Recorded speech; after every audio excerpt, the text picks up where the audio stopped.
Hello and welcome to Lukmaan IAS. So in this particular video, we'll be seeing the previous year questions specifically from the year 2024, 2023 and 2022. So it will be a series of 3 videos wherein we'll be covering those PYQs from the economy sections from 2016 till 2024, and that would be very handy for last minute revision about the previous year question, because it becomes very easy when you know about what all questions have been asked, and it is very easy to gauge the concepts which have been asked in those questions. So in this particular video, we'll be seeing those questions and also certain answers and related to the things, the discussions associated with this. So the first question, so first we'll be covering 2024, okay.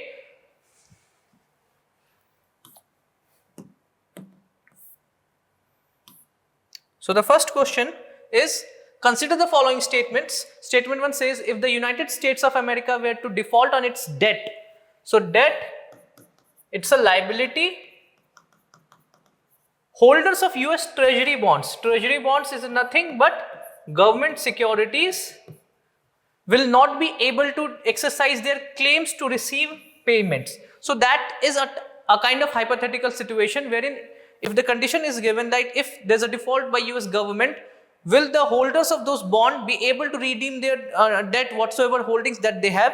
Second, the US government debt is not backed up by any hard assets, but only by the faith of the government to repay its obligations.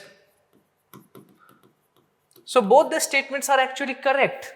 So there is nothing that these particular bonds which are issued by the US government is backed up by any hard asset. Hard assets means any bullion like gold or silver, or any real estate, any kind of investment collectibles which all are there. So the government of United States does not back up their debts by any hard assets, and that is why if there is a hypothetical situation of debt getting defaulted by US government, then the bond holders may not be able to get their principal amount back. So both the statements are correct, and statement 2 explains statement 1. So second question is, consider the following statements. Syndicated lending, again, so we'll be seeing that some of those terms have been asked. So syndicated lending is nothing but when a big amount of loan is shared amongst lenders. So basically banks and financial institutions which extend these loans, they share that big amount. Suppose 5,000 crores is the total amount of loan which is to be given to a particular project by a private company, but that 5,000 crore would not be borne by a specific lender, say State Bank of India, rather a consortium would be created.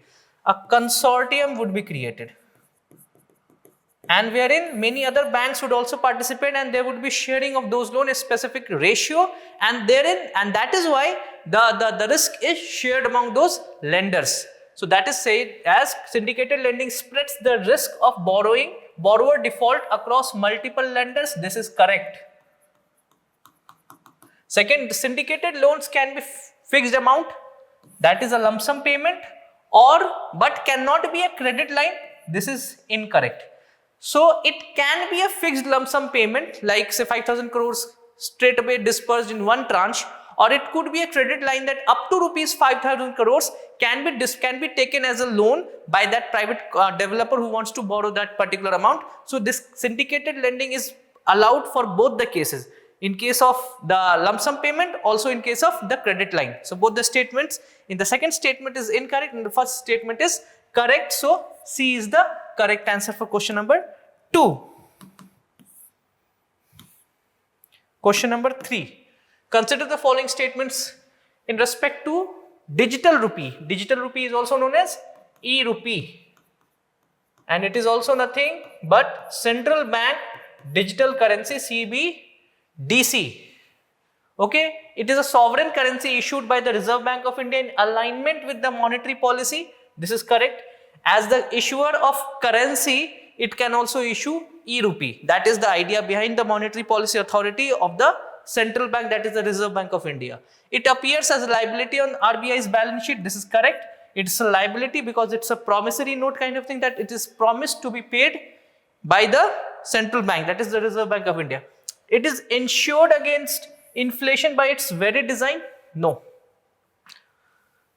There's nothing that the value would keep on appreciating with the inflation coming into picture. The value would remain fixed like a rupee 100 note. No matter you have a rupee 100 note which is printed in say 1990 or currently it is printed, the value remains the same irrespective of the inflation eating up the purchasing power of that rupee 100. That value remains the same, the store of value function or the measure of value. It is a freely convertible against commercial bank money and cash. This is correct. You can redeem, you can convert your FDs or your recurring deposit or saving account deposit into e-Rupee. You can also convert cash into e-Rupee. So 1, 2 and 4 statements are correct. D is the correct answer. Question number 4. Consider the following statements. India does not import apples from USA, is it? This is incorrect. You must have heard about Washington apples. It is freely available on many of the stores or Blinkit or many other things. So you could have tried, you can try to be worldly aware. You keep on buying things from e-commerce sites and many other things. So you need to have that intelligent guess that this particular statement is wrong. And if the statement 1 becomes wrong, straight away the answer becomes D. But we'll see the statement 2 also. Statement 2 says, in India, the law prohibits the import of genetically modified food without the approval of competent authority. This is correct, and that competent authority is Genetic Engineering Appraisal Committee, which works under Ministry of Environment, and Forest and Climate Change. Okay, second statement is correct. You need to take the approval of the competent authority if that is genetically modified crop which is getting imported into India. So D is the correct answer. Fifth question says, consider the following statements. Again, statement 1 says, recently Venezuela has achieved a rapid recovery from its economic crisis and succeeded in preventing its people from fleeing, immigrating to other country. This is nonsense. Venezuela is in a deep state of economic crisis. It needs far-fetched reforms, economic reforms. There's nothing that they have come out of the economic crisis. Again, first statement incorrect. D is the correct answer, but we'll see the second statement. Venezuela has the world's largest proven oil reserves. This is correct. However, extraction is not done at par. World's largest producer of crude oil is either United States, Russia or Saudi Arabia. They have this, they keep on changing positions, but proven oil reserves, it is Venezuela. Okay, D option is correct, second is correct, but first is incorrect. Okay, with reference to the Digital India Land Record Modernization Program, which was brought upon in 2016, this was you can say National Land Record Modernization Program was changed into Digital India Land Record Modernization Program in 2016 as a part of Digital India mission. Okay, consider the following statement. So UPSC has the snag of asking some of those flagship schemes of those ministries. So you need to chalk out those important ministries and also have a gauge on those important flagship schemes. For example, for Pradhan Mantri Awas Yojana, for Ministry of Housing and Urban Affairs, Pradhan Mantri Awas Yojana Urban, that is a flagship scheme for Ministry of Housing and Urban Affairs. So in that way, you need to chalk out those important flagship schemes and also need to know about the provisions as well as the developments which have taken place in those 2-3 years. Okay, so we'll see the statement. To implement the scheme, the central government provides 100% funding. This is correct. That is why this is a central sector scheme, that is also abbreviated as CS. There are two types of scheme. One is central sector scheme, other is centrally sponsored scheme. Central sector scheme is the one scheme where 100% funding and implementation is done by the central government machineries. But in centrally sponsored scheme, the implementation is done by the respective state government. However, the funding is shared between central and the state government in a definite pattern, be it 60-40, 60% by center and 40% by state, 90%, 10%. There are definite pattern of funding in a definite ratio in centrally sponsored scheme. In central sector, technically 100% funding comes from the central government and implementation is also from the central government machinery. Okay, this is correct. Under the scheme, cadastral maps are digitized. This is correct. Cadastral maps are basically those trace map of the whole region, whosoever have been the original owners, the plots, everything is traced on the map, and that is based on surveys which are done periodically. It is done, and those cadastral maps are created for whole region, be it the village, the block level, even for the district areas. So this is how cadastral maps are created. An initiative has been undertaken to transliterate the records of right from local languages to any of the languages recognized by the Constitution of India. This is also correct. D is the correct answer.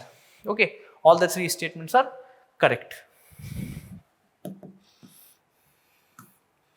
Coming to the 7th question.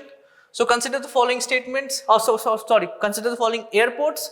So in the recent past, which above have been constructed as greenfield projects. Greenfield project means any infrastructure which is created from scratch, created afresh, fresh infrastructure creation. Any expansion of existing infrastructure is brownfield investment or brownfield infrastructure development. This is greenfield. The question has been asked. So Doni Polo Airport, this is in Arunachal Pradesh. This is a new airport which has been created. So this is correct. Kushinagar International Airport in Uttar Pradesh. This is also greenfield. But Vijayawada International Airport, that is in Andhra Pradesh, that is an expansion of already available airport. That is a brownfield airport, not a greenfield. So only 1 and 2 are correct. So A is the correct answer for question number 7.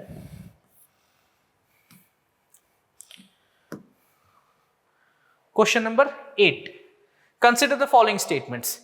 In India, NBFCs, non-banking financial companies, NBFCs, can access the liquidity adjustment facility. So there are terminologies. Liquidity adjustment facilities are nothing but repo, reverse repo,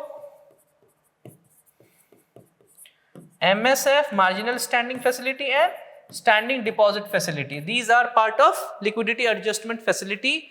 So can they access it? No, because they are not deposit taking. So this is only available for those scheduled commercial banks which are deposit taking. So they can only access fund from RBI in short term under the liquidity adjustment facility, or they can also give excess money which if they have excess liquidity with them. So this is incorrect. In India, foreign institutional investors can hold government securities. This is correct. And many of those foreign institutional investors have invested in bulk amount in government securities. This is correct. In India, stock exchanges can offer separate trading platforms for debt. This is also correct. 2 and 3rd are correct. D is the correct answer. So 3rd statement, you must have, many of you must have been using those Grow, Zerodha. You must, in that particular segment, you'll see that under debt, there's a separate trading platform wherein you can buy debt, corporate debts, corporate debentures if they are issued in the primary market, or you can also buy them in the secondary market. This is correct. Okay. 2 and 3 statements are correct. D is the correct answer. Question number 9th. So in India, which of the following can trade in corporate bond and government securities? All of them. All of them can trade in government bonds and corporate bonds. Okay. Government securities, all are allowed. So D is the correct answer. 10th.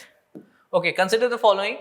Which of the above is considered as financial instruments? Financial instruments specifically are intangible. Intangible. So, exchange traded funds, this is correct. Exchange traded funds are kinds of mutual fund. However, they are directly traded on stock exchanges, like a stock is traded on stock exchange. That is exchange traded fund, but that is also a financial instrument only. Motor vehicle, this is a real estate. So this is incorrect. Currency swap, this is nothing but a derivative. It's a derivative. What is a derivative? Derivatives are, it could be forward, futures, options, and 4th is swap. So currency swap or interest rate swaps are kind of derivatives which are kind of financial instruments only. So 1st and 3rd are financial instrument. So D is the correct answer for question number 10.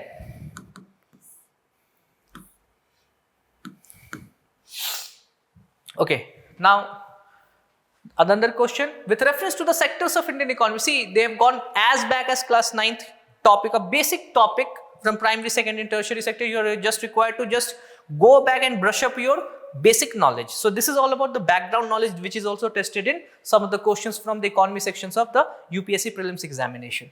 So economic activity and the sector which is related with. So storage of agricultural produce is a tertiary activity.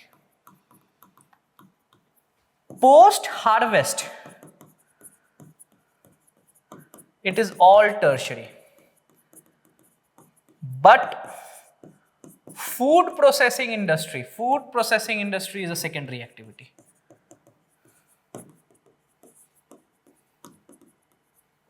It's a secondary sector activity because it is related to value addition.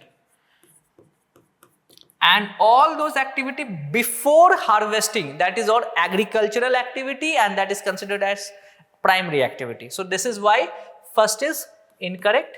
Dairy farm, specifically a primary sector activity, that is an allied activity. Allied activity.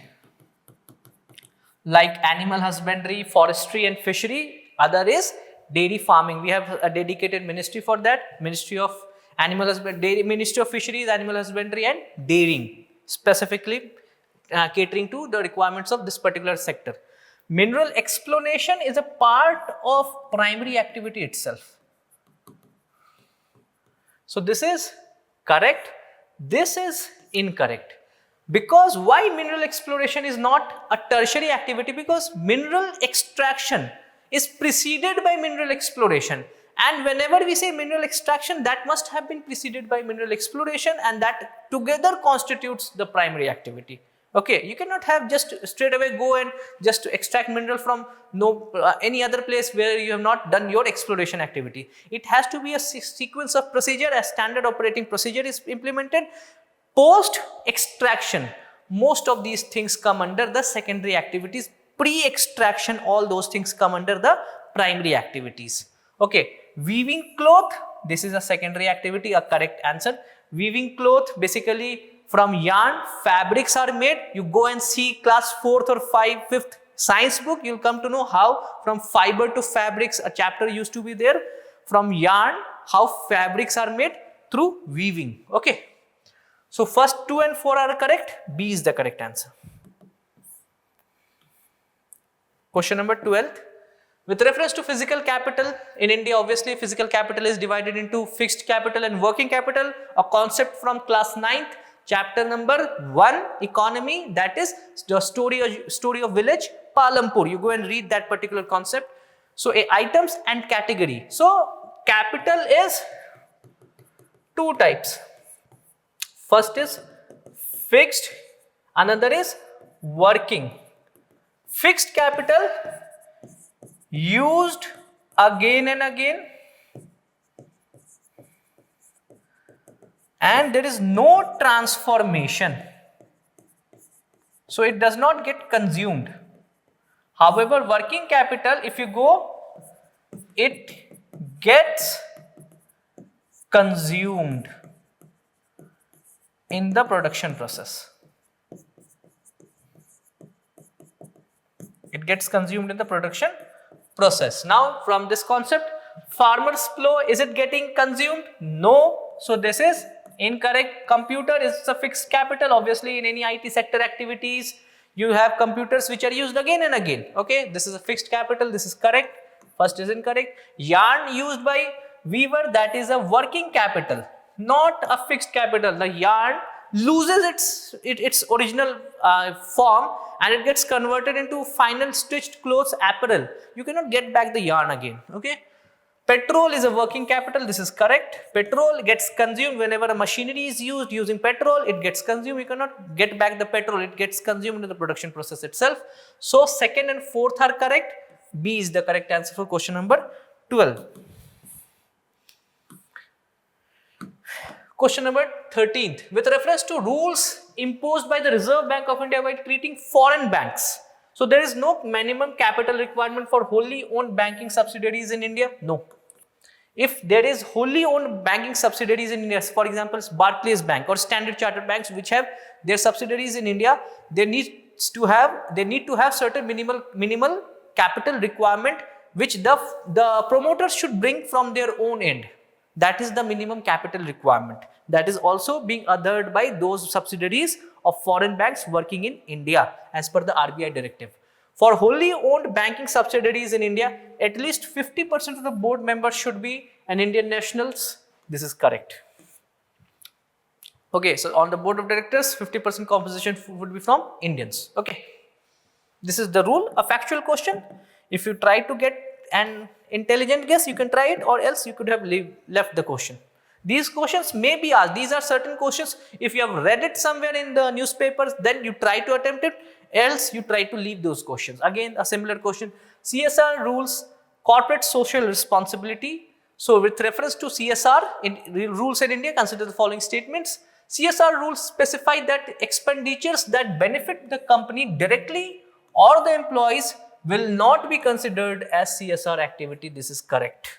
So CSR means you are giving back to the society, but those particular projects which the particular company is funding should not indirectly or directly be related to the benefit of the company. For example, an ONGC company, or say Indian Oil.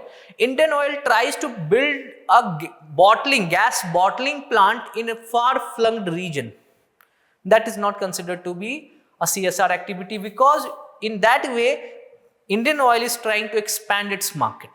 However, if Indian Oil tries to build a school in those far-flung villages, that is a part of CSR activity, because this way the particular company is trying to spread education. Okay, that is a CSR. That is not directly or indirectly related to the benefit or any association of the company. That is CSR. Okay. CSR rules do not specify minimum spending on CSR activity. This is incorrect. There is a specific rule which says that it has to be minimum of 2% of the over average of preceding 3 years profit.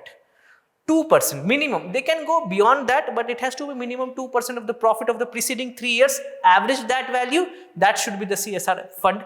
That should be the CSR amount which should be spent on these activities. Okay, so there is a minimum requirement under the particular rules. So first is only correct. A is the answer. Question number 15th. So collateral, borrowing and lending obligation, CBLO. Obviously, borrowing,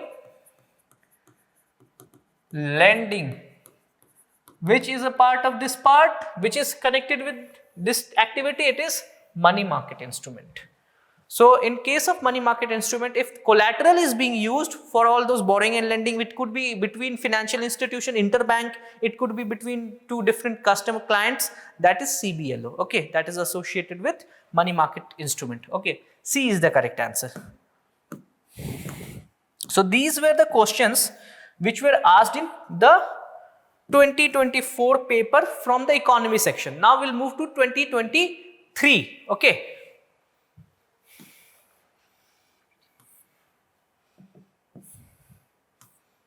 So the first question which was asked was interest income from the deposits in, see, this is a very complex statement they have tried to add in.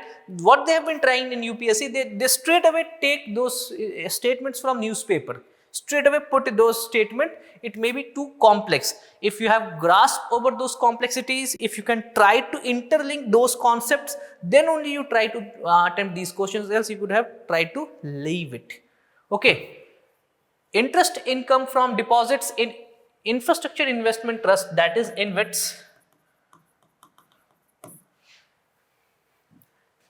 So distributed to their investor is exempted from tax, but the dividend is taxable. This is incorrect. Both the things are, even interest or dividend, both are taxable. The concept here which has been asked is InvITs. Okay, InvITs. So what are InvITs? InvITs are kind of pooled money. Just like mutual fund tries to pool money from potential investors, tries to invest in the shares of the company. In case of InvITs, the investment is directly done in the infrastructural projects. Suppose the money would be asked from potential investors, so the money would be pooled, say 1 lakh rupee per person they are asking money. There is a minimum ticket size where you need to invest up till that money, minimum of that amount, it can be beyond that. They pool that money, they try to fund some of those infrastructure projects. Let's say for example a road which is being created, they'll try to be a partner of that particular road project, and when the road is starting earning, say when the road is commissioned and the toll taxes are being collected, the money would be returned as dividend or interest income for those investors. That is InvITs. The same concept goes into real estate investment trust. The only difference between InvITs and REITs, real estate investment trust, both operate on similar model, but under REITs, the money which is pooled is invested in real estate property, be it housing property, be it any commercial property, and rental income is divided as dividend income for the investors. But it is real investment, and that what separates between InvITs and REITs with that of mutual fund. Mutual fund invests in shares of the company. It's intangible investments. It is all about the reflection of the profits of the company. Here, direct real investments are done. Okay. InvITs are recognized as borrowers under the SARFAESI Act. This is correct. So, in case of any default, the investors become the borrower, they become the depositor, they become the lenders, they become the creditors. So, they have first say in case of dilution of the company, that is why they are considered as borrowers. The trust is considered as borrowers and investors are considered as lenders, and they have the first say in case of dilution in case of SARFAESI Act coming into operation, if that happens. Okay, second statement is correct, first is incorrect, D is the correct answer.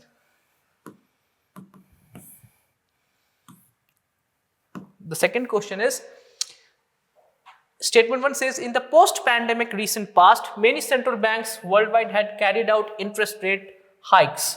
This is also known as global disinflation task. So what happened that there was total supply chain collapse that led to demand collapse. But once the economy resumed, there was demand upsurge, but the supply chain was needed to be resumed back on track. It took some time. In the meantime, inflation moved like anything. It increased like anything. So what did the central banks around the world do? They tried to increase the policy rates. And this is what is being explained in the first statement. This is correct statement. The second statement says that central banks generally assume that they have the ability to counteract the rising consumer prices via monetary policy means. This is correct, and the second statement is explaining one as to why did they carry out interest rate hikes, because the central banks feel that by hiking interest they have a monetary policy tool, that is a quantitative tool, they can tame the inflation. Okay, because all it was demand driven inflation. Both the statement are correct, and statement 2 is explaining the idea behind statement 1. Okay, so this is an idea behind how the monetary policy works. If there is inflation, and that is more about demand pull inflation, because post COVID, what was that? It was pent up demand. It was high demand, but the supply chain was not so much resilient. Supply chain had broken, so supply was not so high. So it led to demand gap, and that led to inflationary pressure. Inflation became very high, and central banks started increasing the interest rates. That is the policy rates. Okay. Both the statements are correct. Third question is, so carbon markets are likely to be one of the most widespread tools in the fight against climate change. This is correct. This is also known as climate financing and also known as market mechanism. Now, what is market mechanism? So one thing is, okay, you try to invoke, you try to persuade people or companies to go towards, to switch to green way of operating things. Please do this, because we are already eclipsing whatsoever was the target of 1.5 degrees Celsius. We are already touching to 2 degrees Celsius post industrial revolution, whatsoever is the total average temperature rise. Other thing is through money incentive, monetary incentives. How? what if a market mechanism is created that if a company switches to green mechanism, although it would be costly switch, but they will get carbon credits. The carbon credits then can be traded, and that trading would incentivize other people to again they themselves will try to switch to green methods of operations. And those companies which have exceeded their limits, they'll get those carbon credits, and they can trade with those companies which are in deficit. They'll buy it and they'll pay to the company which have exceeded it. And this is how a carbon credit mechanism gets created. This is one type. Other is a carbon tax is imposed. Suppose a green manufacturing is done, a tax is lower. But if the manufacturing is carbon intensive, then carbon tax is imposed, say on manufacturing of cement or manufacturing of steel. This is also kind of carbon mechanism. This is the second type, that is carbon tax. So one is carbon credit mechanism, one is carbon market has two types. One is carbon credit, which is trading based between two companies, one which has exceeded the limit and other which is in deficit of the limit. They can buy and sell those carbon credits. And second is through carbon tax, wherein the government starts collecting tax if that is more carbon intensive operational activities. So first is correct. So carbon markets transfer resource from private sector to the state. This is partially correct. This is partially correct. Why this is partially correct? If this carbon mechanism happens to proceed through the first step, then the transfer of resource happens between two private entity or two state entities only. The one which has exceeded and the one which is in deficit. But there is no transfer of resource from private to public or the state. However, if this is proceeded through this is private to private, but this is private to state. So what? The state collects tax. Basically, the financial resources are moved from private entity to tax to the state or the government. This is a news CBAM, Carbon Border Adjustment Mechanism by the European Union. You need to go and read about how the Union or the UK tries to impose. They are trying to impose a new tax if the goods are getting imported into their jurisdiction, and those goods are getting manufactured in developing economies which have a lenient carbon considerations. So they say that if the products are getting manufactured in, say, India, which have a relatively lenient carbon consideration about the carbon intensity and the carbon footprints, then those goods, be it steel, cement or many other things which are getting imported into their jurisdiction, they will impose certain tax. Because why they are getting manufactured according to them, why these things are getting manufactured at lower cost in India? Because they have lenient jurisdiction, lenient regulations on carbon intensity. Why it is expensive in UK and Europe? It's all because they have stringent carbon regulations, and that is why, to protect the domestic manufacturing capabilities, they are thinking about imposing CBAM. Okay, so second is correct according to UPSC. So B is the correct answer. However, it is partially correct. So UPSC more often than not, they have asked one or two questions regularly in some of those previous years where the questions statements are quite hazy. Okay, so there is an opacity and you can say haziness regarding the statement's clarity. So the fourth question is, which of the following activities is considered to be part of sterilization? That is open market operations. Sterilization. So what happens that if there is any movement in foreign exchange reserves, if a huge foreign currency comes into India because Indian market is looking to be more attractive, what would happen? That would mean more dollar inflows into India. RBI would convert it into Indian rupees, and the liquidity in the market would increase. Rupee liquidity increases, and that has a potential to increase inflation because domestic liquidity increases, more rupees in the market, more inflation. So in the meantime, what RBI does, it converts this thing into Indian rupees for those foreign investors. At the same time, it starts selling government securities. The second step, it starts selling government securities. Selling of government securities is a part of open market operations, and this way excess liquidity is again sucked back from the market. So as to make sure that the parity is maintained and that is not so much inflationary. So that is a part of sterilization activity. Fourth is A. Fifth, so how many of them are considered to be part of capital market? So there are two types of financial market, can be of two types. One is short term, other is long term. Short term is nothing but money market. Long term is capital market. There are different ways to classifying. It could be debt or equity, it could be derivatives, other thing. The simplest way of classifying thing is this. Okay, so government bond market is a capital market. Call money market is a money market. So this is capital market, this is money market. Treasury bill market is a money market. Again, this is incorrect. Stock market is a capital market. It is into equity, this is into debt. So first and fourth are correct only. B is the correct answer.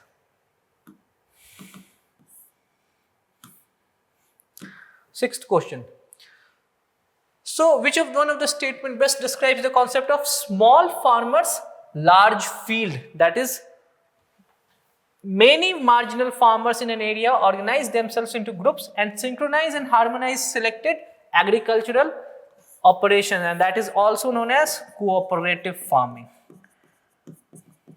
Cooperative farming. And of late there is another concept of farmers producers organization. Farmers producer organization, FPOs. So they combine because both of them tries to ensure economy of scale and collective bargaining capacity.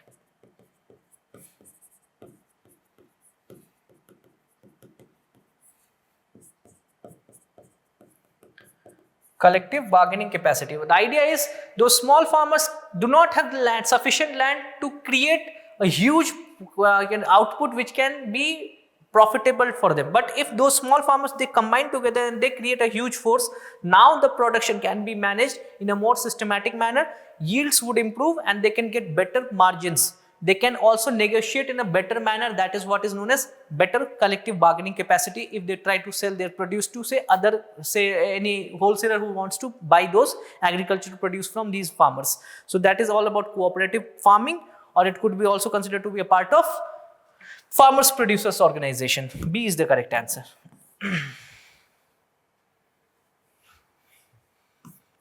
Seventh question. So related to MSP, minimum support price. So MSP is announced for 22 crops. 22 crops MSP plus FRP is announced for sugarcane. Under 22 crops, 14 is for Kharif, 6 for Rabi, the winter crop, Kharif, the monsoon crop, rainy season crop, and 2 is commercial crops, copra and jute, and 1 is sugarcane, fair and remunerative prices, which is different from the MSP but announced by the Cabinet Committee on Economic Affairs only. So the Government of India provides MSP for Nagar. This is correct. Nagar is cultivated as Kharif crop. This is correct, Kharif crop. And some tribal people use Nagar as oils for cooking. This is also correct. All the statements are correct. So you need to know these things. This is the important concept which is highlighted in this particular question. Okay. Eighth question. Consider the following investments in the following asset. So the question is, how many of them are considered as intangible, cannot be touched? So brand recognition, obviously the brand value, how can you touch it? It's all about the monetary value which is associated with the brand. Inventory, this is a physical asset, physical commodity, so this is tangible.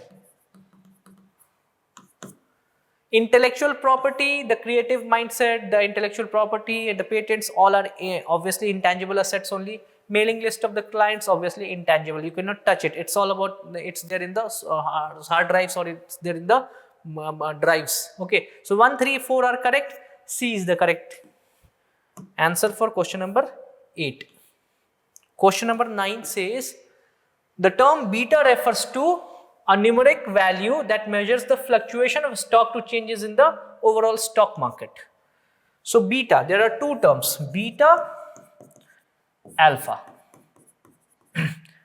Beta is volatility of your portfolio with respect to benchmark. So if the benchmark moved by say 2%, if there is a benchmark that is say Nifty, Sensex moved by 2% and your portfolio moved by 3%, then your beta is 1.5, 3 upon 2, that is 1.5.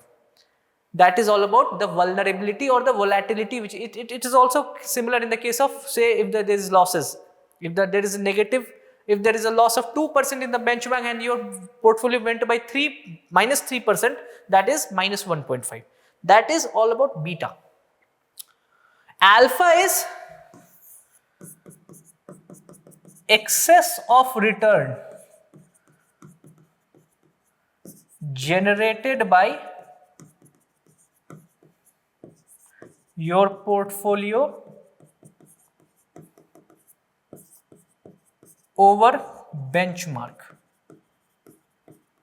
Again, the portfolio, your portfolio had a return of 3%, but the benchmark had a return of 2%, so your alpha was plus 1%. Similarly, if it is said that your alpha is minus 0.5, it means that your portfolio return was 0.5% less than the benchmark. So that is all about the excess or the deficiency in the return. Okay, but beta is all about the volatility. So D is the correct answer. Question number 10th. So the self-help group program was originally initiated by the NABARD.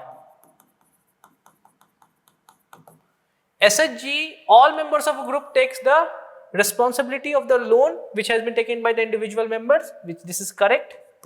The regional rural banks and scheduled commercial banks support SHGs, this is also correct. 2 and 3 statements are correct. B is the correct answer. So SHG bank linking program was initiated by NABARD. So SHG, if they become, if their corpus increases, they are connected with the bank, and now they can get those credit from the financial institution or formal credit sources of credit. Okay, B is the correct answer. Question number 11. It says green hydrogen is expected to play a significant role in decarbonizing all these sectors. So green hydrogen, again, so the government has a scheme, National Green Hydrogen Mission, where the government wants to you can say produce, synthesize green hydrogen from using green renewable energy up to 5 million metric ton by 2030, and in a bid to decarbonize all these 3 sectors. Okay, 11th. So some of these questions are either you know it or you can try and take intelligent guess. Okay, now again, statement 1 says India accounts for 3.2% of the global export of goods. Incorrect. For goods, it is 1.8% currently, and services, it is roughly 3.5%. Total goods which are exported all around the world, India constitute 1.8% of that. So India is not a major player in global trade of goods, but it is actually picking up in case of trade of services. Okay. First is incorrect. So many local companies and some foreign companies operating in India have taken advantage of the India's production linked incentive scheme. This is correct. So D is the correct answer. PLI scheme is all about giving capital subsidies on incremental sales. Suppose 100 units are getting manufactured, say on the cutoff date, say 31st of March 2020. They were producing 100 units of whatsoever thing they were producing. Now they want to ramp up production to 150 units. Now for that additional 50 units production capacity which they are planned to increase, whatsoever is the capital expenditure that they are incurring, the government would be subsidizing some portion of it, like 2% to 4%. This is all about the general framework of PLI scheme. Okay.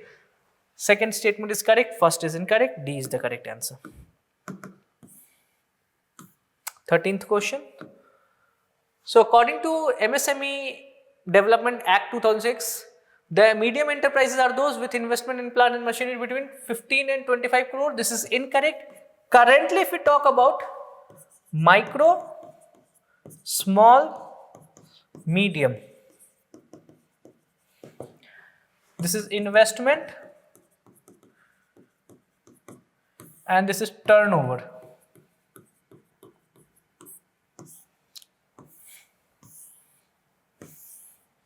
So the values are for micro it is 2.5 CR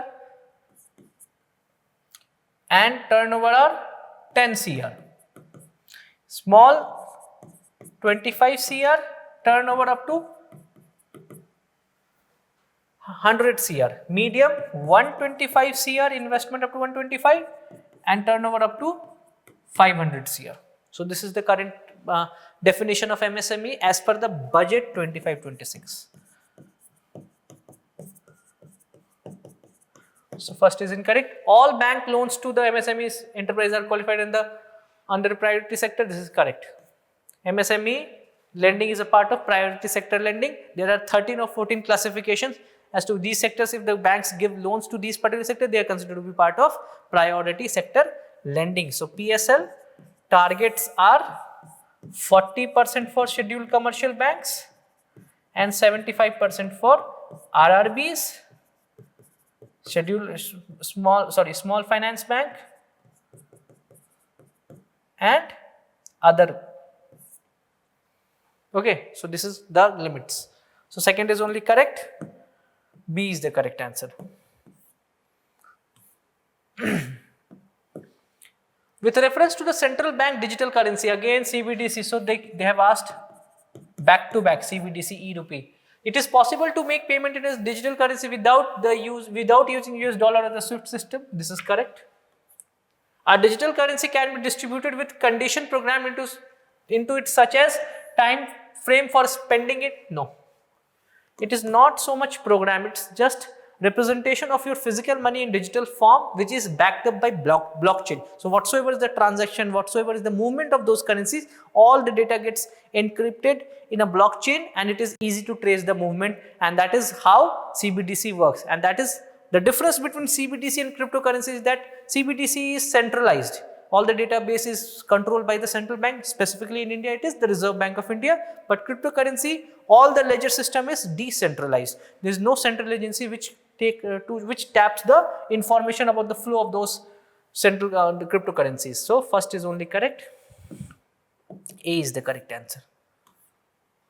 Now, the questions which were asked in 2022 in the economy section of the prelims examination.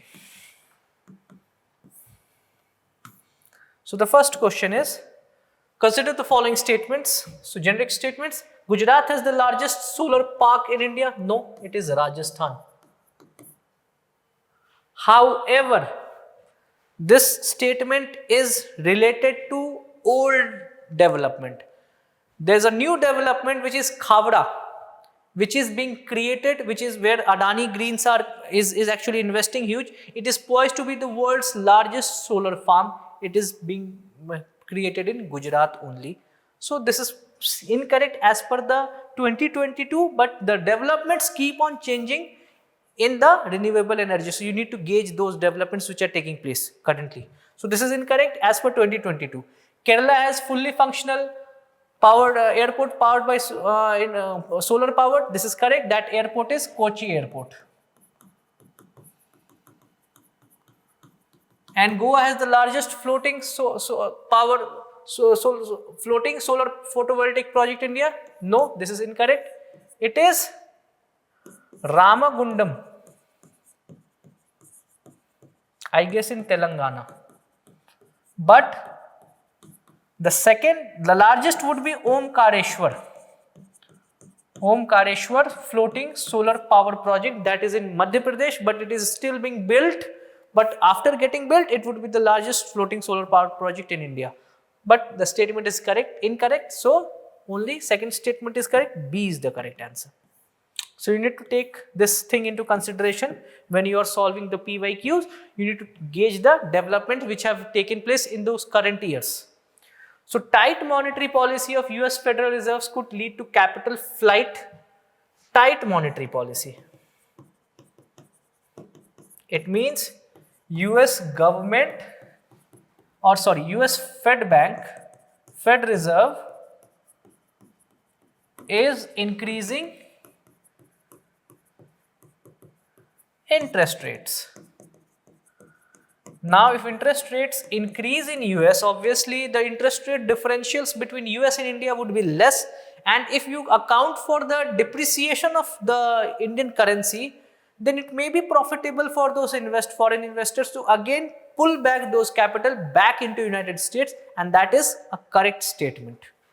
So if interest rate in US rise, there is a most likelihood scenario that the money, the capital which is chasing markets in India would again go back to US. Okay, capital flight may increase the interest costs of firm with existing external commercial borrowing. This is correct. Why? Because if capital flight leads to rupee depreciation, and rupee depreciation means cost of interest servicing rises. It means that if, say, rupee depreciates from 80 rupees to say 85 rupees, existing external commercial borrowing needs to be paid back in the foreign currency, in even the interest part. I'm not talking about the principal part, even the subsequent interest part has to be paid back in foreign currency. Now the Indian currency has depreciated. This is a common thing that if there is capital flight, Indian currency would depreciate. And if there is a depreciation, obviously it would become very tough.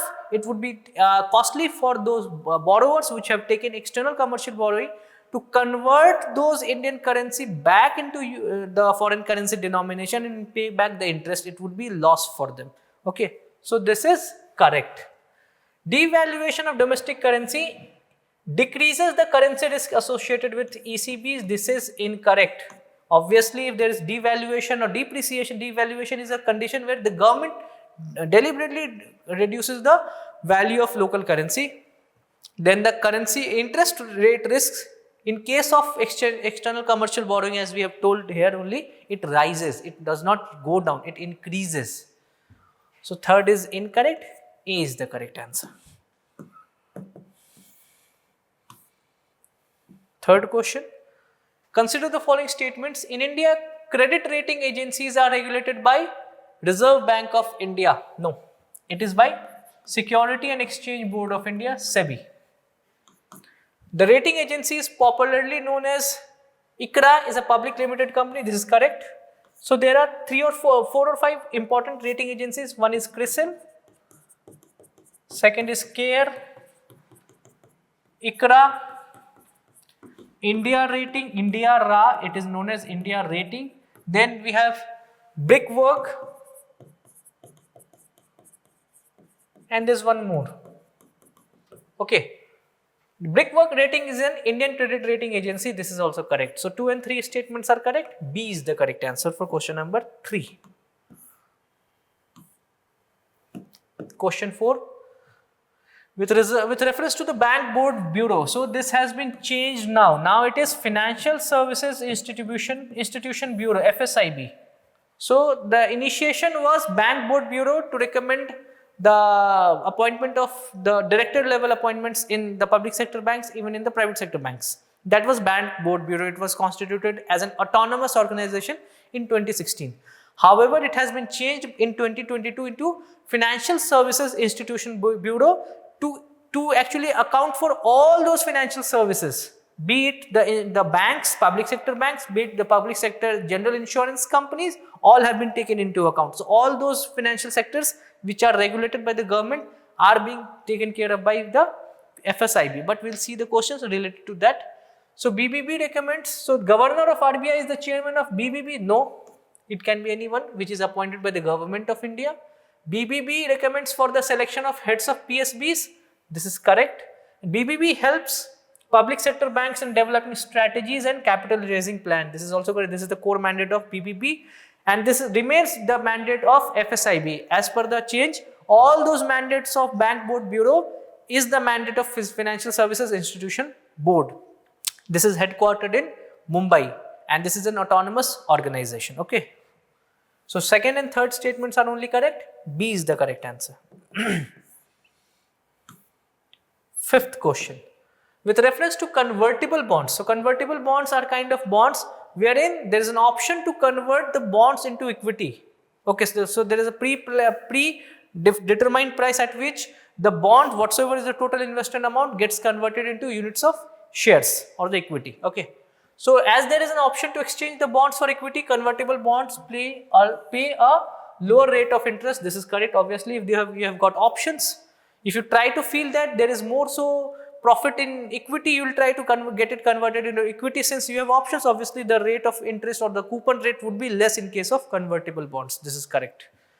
The option to convert to equity affords the bondholder a degree of indexation to the rising consumer prices. This is correct. So in inflation, we have read that in case of inflation, the bondholders are at loss because they are paid fixed income, fixed coupon payments. But in case of equity, they have higher potential to earn, and if in equity value rise, obviously there would be an option for them to move to equity, and this is in a way to compensate for the rising consumer prices. Both the statements are correct. C is the correct answer. Sixth. So which of the following is responsible for maintaining price stability by controlling inflation? A very simple question. That is the Reserve Bank of India, the Monetary Policy Authority, Monetary Policy Regulator. Okay, the Fiscal Policy Regulator is the Government of India. Seventh question. With reference to non-fungible token. So NFTs, these are the new developments. These are based on cryptography only. So they enable the digital representation of physical assets. This is correct. Unique art forms, any music, any photos or any sketches which are drawn, that can be preserved in forms of NFTs, and they are unique. They are non-replaceable. They are kind of collectibles only. They are unique cryptographic tokens that exist on blockchains. This is correct. They can be traded or exchanged at equivalency? No. They are not like cryptocurrency. Cryptocurrency are fungible. They are replaceable. One Bitcoin and another Bitcoin are identical. They can be replaced identically. They can be broken into different parts. But NFTs are held as a single unit. You cannot break it.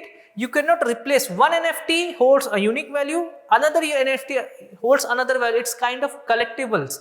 It's kind of artifacts which, just like you collect those artifacts in auctions, those rich people, NFTs are being owned by people in digital form, in cryptographic form.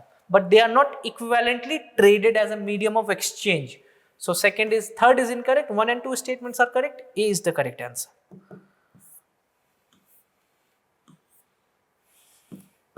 With reference to the Indian economy, consider the following statements. An increase in nominal effective exchange rate indicates the appreciation of rupees. This is correct. So read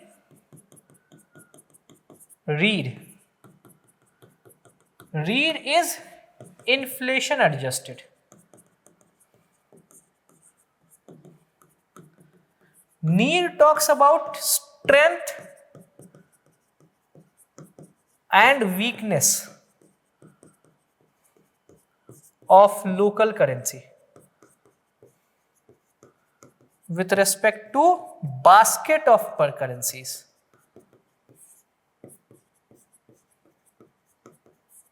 But real talks about valuation and trade competitiveness.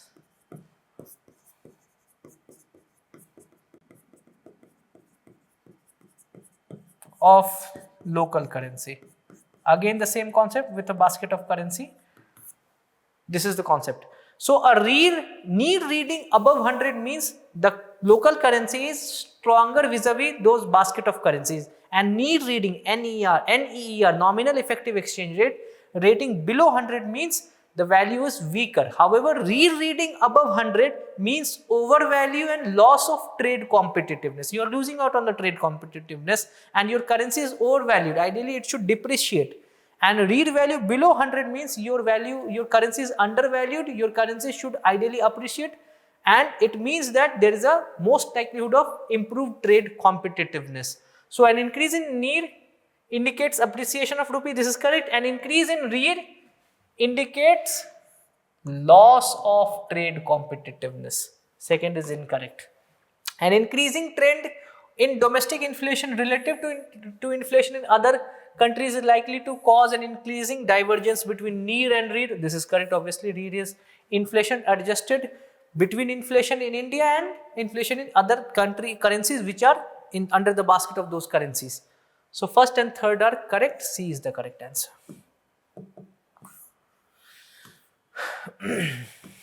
Now, with reference to the Indian economy, consider the following statements. If the inflation is too high, RBI is likely to sell. Obviously, they'll sell dollars and try to reduce liquidity in the market rather than buy dollar. Buying government securities means they are actually pumping more money in the market. Basically, that would lead to even more inflation. This is incorrect. If the rupee is rapidly depreciating, RBI is likely to sell dollars in the market. Obviously, they'll try to increase the supply of dollars. This is correct to arrest the depreciation of rupee. If the interest rate in US or Europe were to fall, it is likely to induce RBI to buy dollars. This is correct, because if interest rate in US or Europe falls, the interest rate differentials would increase between India and those market, and the foreign investor would try to invest in Indian market by bringing in dollars. So there would be dollar inflows in India and RBI would start buying dollars. Okay, so third is correct. So second and third statements are correct. B is the correct answer. 10th question, with reference to the Indian economy, what are the advantages of inflation indexed bonds, IIBs? Government can reduce the coupon rates on its borrowing by way of IIBs. This is correct. Basically, the government payments reduce the coupon payments as the principal amount gets adjusted. IIBs provide protection to the investor from uncertainty regarding inflation. This is correct, by adjusting principal amount. Adjusting the face value of bonds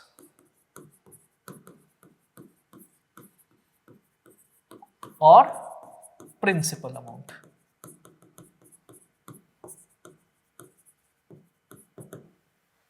Okay.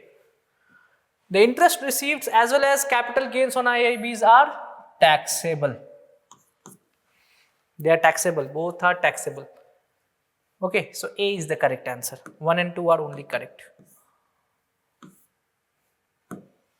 11th question, with reference to the foreign owned e-commerce firms operating in India. So foreign owned, so e-commerce firm, if they are domestically owned or if they are foreign owned, there are two types. Foreign owned can only operate as marketplace, but they can operate both as inventory based, inventory model, or marketplace.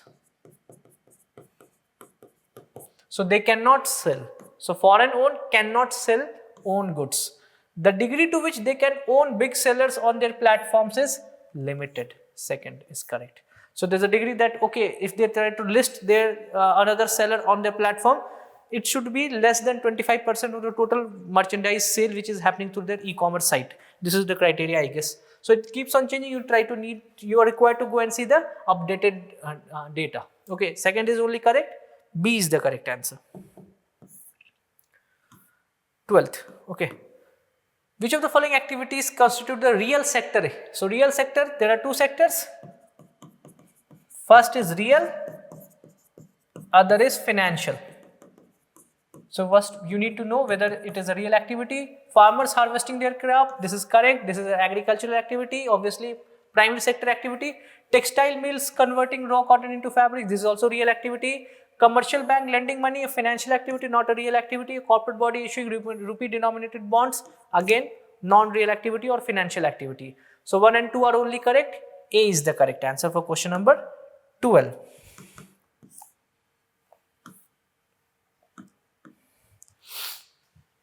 So question 13 says, which of the following situations best reflects the indirect transfers? So indirect transfers are when a foreign company transfers share and such shares derive their substantial value from assets located in India. So repatriation of profit. For example, if the foreign investors are there in India and they repatriate profits, or FIIs pull back money, that is indirect transfer. Okay. So D is the correct answer for question number 13th.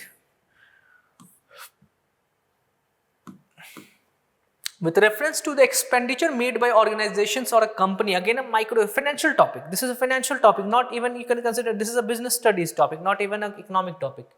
Which of the following statements are correct? Acquiring new technology is a capex. This is correct. New technology, upgradation of technology is a capital expenditure, not a revenue expenditure, because it has a potential to increase revenue potential. Debt financing is considered to be capital expenditure, while equity financing is considered to be revenue expenditure. This is incorrect. Both are capital expenditure, capex, because both are dealing with assets and liabilities only. Okay, so second statement is incorrect, first is correct. A is the correct answer. And the last question which was asked in 2022 was, with reference to the economy, consider the following statements. A share of the household financial savings goes towards government borrowing. This is correct. Through small savings schemes. So government borrows through small savings schemes like Public Provident Fund, Senior Citizen Savings Scheme, Sukanya Samriddhi Yojana. So the government borrows this through, and this is a kind of government household savings only. Households financial savings are put into these small saving instruments, and they are kind of borrowings by the government. This is correct. Dated securities. Dated securities are one which matures in a long term. There is a date of maturity to it. Issued at market related rates in auction form a large component of internal debt. This is correct. About 85 to 90% of public debt is internally raised or internal debt. So government of India has less exposure to external borrowings or foreign borrowings. Okay, both the statements are correct. C is the correct answer. So that constitutes the questions which have been asked in these years 2024, 2023 and 2022. Hope you saw these questions and also note down the concepts associated with this. So these concepts keep on repeating, like CBDC, they keep on repeating, foreign exchange, exchange rate market, all these things are kept on repeating. So you need to gauge the developments which have happened in these previous year questions. So thank you.